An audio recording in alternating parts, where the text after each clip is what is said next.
இப்போ வராகி தேவியே சரி ஓகே நம்ம கும்பிட்றோம், நம்ம வராகியை கும்பிட்றோம். எந்த ஒரு தெய்வத்தையுமே இப்போ உபாசனை எடுக்கிறவங்க எல்லாரும் என்னென்னா கடமைக்கு கும்பிட ஆரம்பிக்கிறாங்க. நம்ம இப்போ கோயிலுக்கே போகிறதுன்னு வச்சுங்களேன், ஒரு ஒழுக்கம் சார்ந்த பக்தியாக இருக்கேன்னா கிடையாது, அது நேர்மை சார்ந்த பக்தியாக இருக்கேன்னா கிடையாது.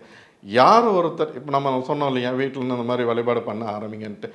நம்ம வராகி தேவியை நான் ஒரு 11 நாள் உங்களுக்கு அதுக்கான மாற்றம் தெரியும்னு சொல்லலை.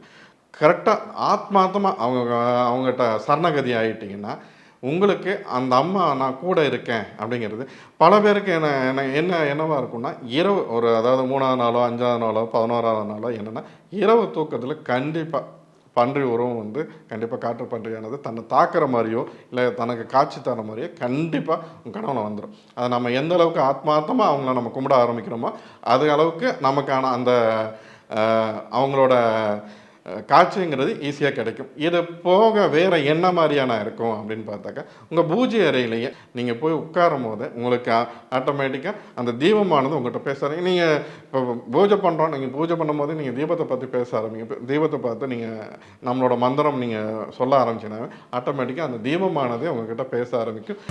கேப் புக் பண்ணீங்கன்னா இனி அதை ரெட் டாக்ஸியில் புக் பண்ணுங்கள்.